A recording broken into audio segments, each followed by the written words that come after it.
Pierre Janet, who was the French psychiatrist, who was the pioneer of this theory of the structural dissociation. So he explains that the personality is a structure of biopsychological action systems.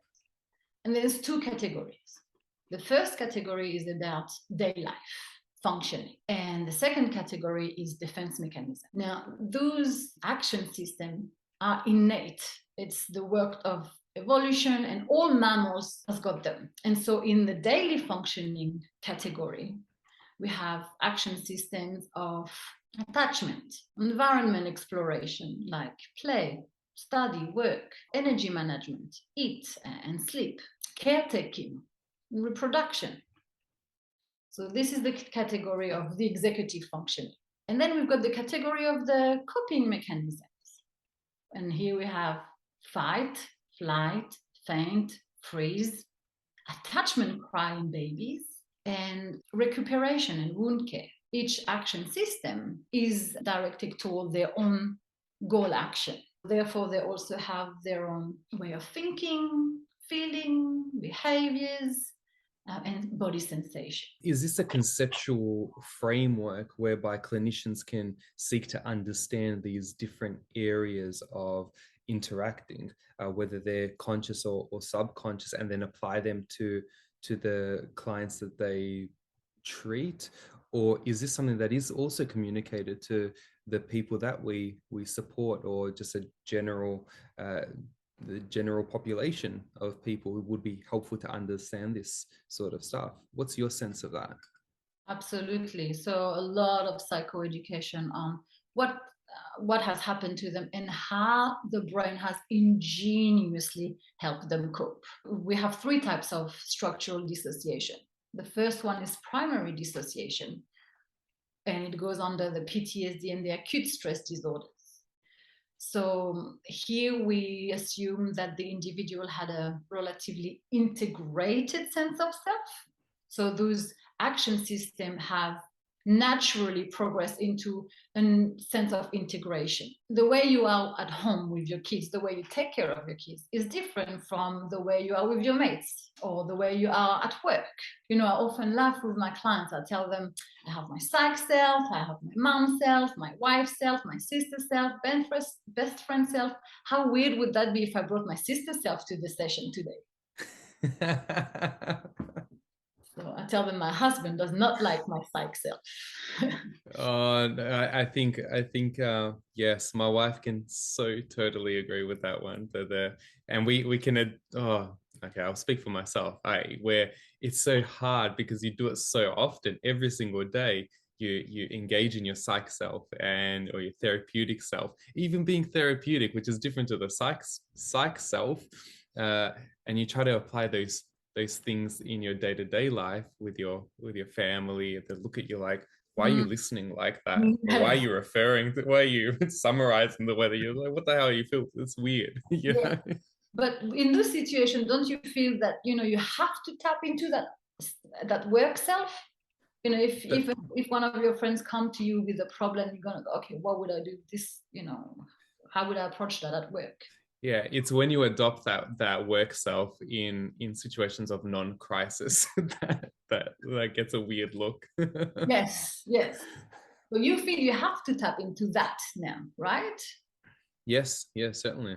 Yeah, but it's somehow integrated, it's flexible, and it's very adaptive.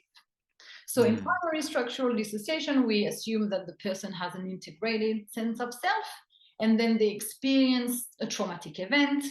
That traumatic event has activated the action system of defense, fight, flight, or faint, freeze. And then the information is held separated from the daily life self. In the literature, they refer to those either emotional parts of our sense of self or traumatized parts of our sense of self, versus the apparently normal part, which is in charge of the executive functioning of daily activity, taking care of business part. And it hasn't been integrated because it's too much too fast. Every time the person might try to think or talk about a stressful event, it brings back all of the information that is kept structurally dissociated into that memory network. So if we are talking about a serious car accident, is going to cause all the body to feel what was felt at the time, and the intense fear or terror, and that's not good at all. And that's when those avoidant coping mechanisms in the PTSD diagnosis come up. Anything to avoid remembering, thinking, resemblance of this, anything that relates to the trauma. So structural dissociation is when the event was too much for a child to be able to integrate into their sense of self. And therefore, because of those action systems that have been triggered during the event, it's being held into a dissociated memory network of their sense of self. And so if it was chronic abuse, then now what happened is that we have a lot of separated sense of self parts with different information about how they relate to themselves, the environment, and other people. So we have lots of different emotion and traumatized parts rather than different personality within the same person, but they all fit within that one personality. So I think, again, primary structural dissociation is when the emotional part, it's one event, one traumatic event, the emotional part is really focused on the memories of the trauma.